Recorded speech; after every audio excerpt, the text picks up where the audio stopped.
Bismillahirrohmanirrohim. Assalamualaikum warahmatullahi wabarakatuh. Syukur alhamdulillah kita bisa berjumpa lagi di channel ini.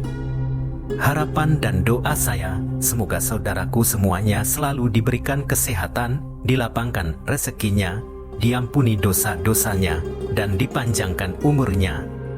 Amin, ya Rabbal Alamin. Sahabat beriman yang dirahmati Allah, tak ada kebahagiaan yang paling diimpikan oleh manusia selain dicintai oleh penciptanya, Allah Subhanahu wa Ta'ala. Berbagai cara dan upaya kita lakukan supaya bisa mendapatkan ridho dari Allah Subhanahu wa Ta'ala, baik itu dalam ibadah, aktivitas, bahkan dalam hendak tidur pun kita selalu ingin mencari ridho Allah Subhanahu wa Ta'ala. Hal tersebut kita lakukan semata-mata untuk bisa mendapatkan perhatian dari Sang Khalik. Karena keutamaan ketika kita dicintai Allah Subhanahu wa Ta'ala, insya Allah kita akan mendapat kenikmatan di dunia, terlebih lagi kenikmatan di akhirat. Rasulullah Shallallahu Alaihi Wasallam pernah bersabda, apabila Allah mencintai seorang hamba, maka dia menyeru Jibril, sesungguhnya Allah mencintai fulan, maka cintailah ia. Maka Jibril pun mencintainya. Lalu Jibril menyeru penduduk langit, sesungguhnya Allah mencintai si fulan, maka cintailah ia. Maka penduduk langit pun mencintainya. Setelah itu kecintaannya diteruskan kepada penduduk di bumi. Hadits riwayat Bukhari. Sahabat beriman yang dirahmati Allah, lalu apa ciri-cirinya kalau kita disayang Allah? Yang pertama adalah dibukanya pintu amal soleh sebelum kematian. Rasulullah Shallallahu Alaihi Wasallam pernah bersabda, apabila Allah menginginkan kebaikan kepada seorang hamba, Allah akan jadikan ia beramal. Dikatakan, apakah dijadikan beramal itu? Beliau bersabda, Allah bukakan untuknya amalan soleh sebelum meninggalnya, sehingga orang-orang yang berada di sekitarnya ridho kepadanya. Hadits riwayat Ahmad dan Al-Hakim. Dari hadis tersebut sudah jelas dikatakan bahwa jika Allah menghendaki kebaikan pada hambanya, maka Allah akan menjadikan hamba tersebut beramal soleh sebelum wafatnya, dan menjadikan hamba tersebut senantiasa bertaubat kepada Allah Subhanahu wa Ta'ala atas segala kesalahannya dalam setiap nafasnya, sehingga ketika hamba yang dikehendaki Allah tersebut meninggal dunia, maka ia meninggal dalam keadaan husnul khotimah dan diampuni segala dosa-dosa yang dikerjakan semasa hidupnya di dunia. Sungguh sangatlah beruntung seorang hamba yang dicintai Allah Subhanahu wa Ta'ala tersebut. Lalu yang kedua, dipercepat sanksinya di dunia. Rasulullah Shallallahu Alaihi Wasallam pernah bersabda, apabila Allah menginginkan kebaikan kepada hambanya, Allah akan segerakan sanksinya untuknya di dunia. Dan apabila Allah menginginkan keburukan kepada hambanya, Allah akan membiarkan dosanya di dunia sampai Allah membalasnya di hari kiamat. Meski salah satu tanda seseorang yang dicintai Allah Subhanahu wa Ta'ala adalah dipercepat sanksinya di dunia, akan tetapi kita tidak dianjurkan untuk meminta kepada Allah agar dipercepat sanksi kita di dunia, karena belum tentu kita akan sanggup untuk menghadapinya.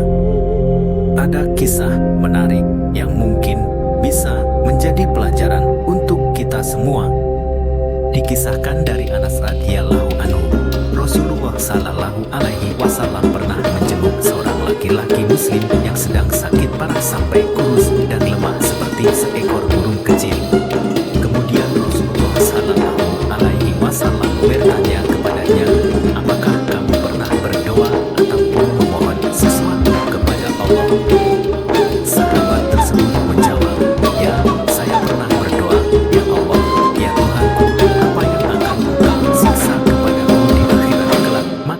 rasakanlah siksa tersebut di dunia.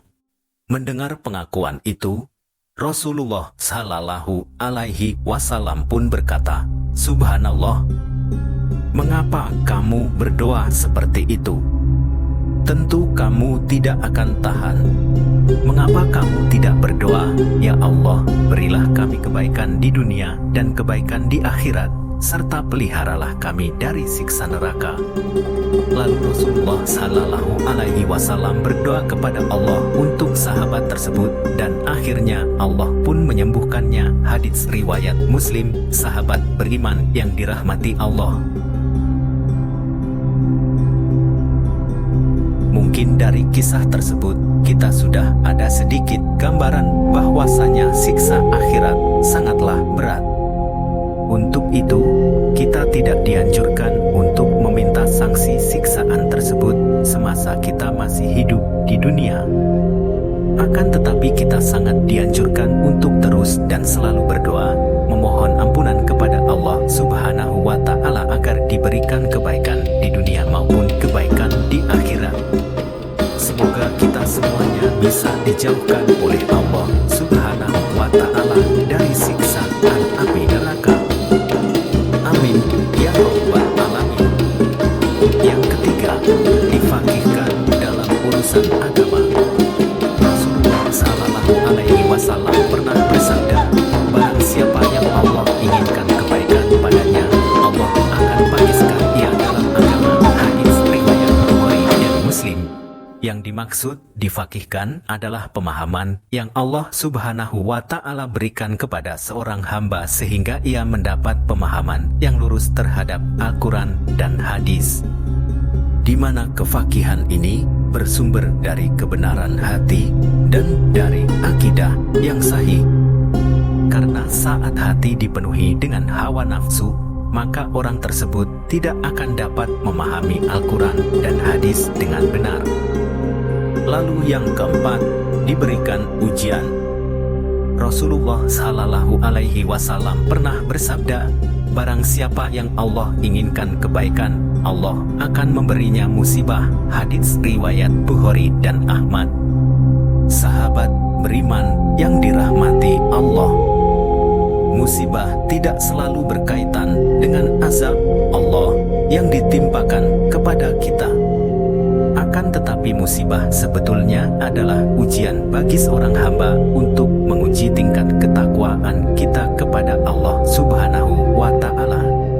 Rasulullah Shallallahu Alaihi Wasallam pernah bersabda, "Setiap cobaan yang dihadapi umatnya itu untuk menggugurkan dosa dan mengangkat derajatnya." Begitu juga dalam Quran, surah At-Taghabun ayat 11. Allah Subhanahu wa Ta'ala sudah berfirman, "Tidak ada suatu musibah pun yang menimpa seseorang kecuali dengan izin Allah. Dan barang siapa yang beriman kepada Allah, niscaya Dia akan memberi petunjuk kepada hatinya. Dan Allah Maha mengetahui segala sesuatu." Dalam ayat tersebut sudah jelas dikatakan bahwa semua ujian datangnya dari Allah Subhanahu wa Ta'ala. Bagi siapapun yang berserah diri ketika mendapat ujian dari Allah, maka Allah akan memberikan petunjuk kepada hati orang yang sedang diuji supaya mendapatkan kebaikan dari suatu ujian tersebut. Untuk itu, apabila kita sedang diuji dengan pangkat atau jabatan rendah, hatilah atau tawadu supaya kita terhindar dari kesombongan. Apabila kita sedang diuji dengan rezeki atau harta kekayaan, hendaknya kita semakin rajin untuk bersedekah dan membantu orang-orang yang sedang dalam kesusahan. Dan apabila kita sedang diuji dengan umur panjang, maka hendaknya kita gunakan sisa umur tersebut untuk selalu berbuat kebaikan, memperbaiki amal perbuatan, dan terus memohon ampunan kepada Allah Subhanahu wa Ta'ala. Insya Allah, dengan cara seperti itu, kita bisa menjadi manusia yang dicintai Allah Subhanahu wa Ta'ala. Amin ya rabbal alamin.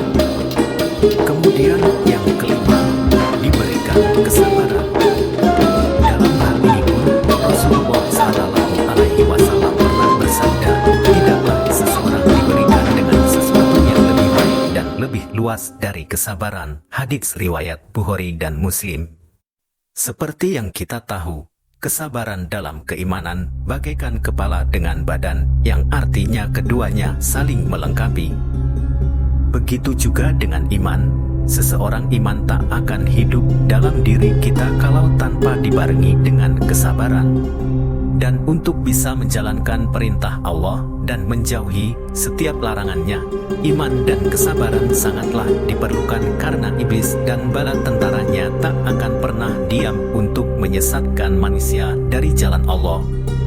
Untuk itu, mari kita semuanya berdoa, semoga kita semuanya bisa menjadi salah satu di antara hamba-hamba yang dicintai Allah Subhanahu wa Ta'ala. Amin ya Rabbal Alamin. Demikianlah yang bisa saya bagikan, semoga bermanfaat untuk kita semua. Assalamualaikum warahmatullahi wabarakatuh.